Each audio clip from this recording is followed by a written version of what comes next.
बिस्मिल्लाहिर्रहमानिर्रहीम। अस्सलाम वालेकुम व्यूअर्स, कैसे हैं?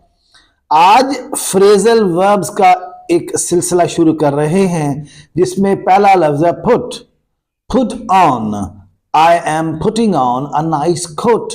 मैंने बड़ा प्यारा कोट पहना हुआ है। पुट ऑफ, टाल देना।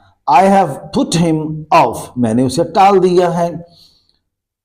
पुट आउट, बुझा देना। She has put out the lamp, उसने दिया बुझा दिया है। पुट डाउन, पुट डाउन का मतलब होता है नीचा दिखाना। Don't put down your friends, अपने दोस्तों को नीचा मत दिखाओ। सो माय डियर व्यूअर्स, आज हमने पुट के फ्रेजल वर्ब को डिस्कस किया।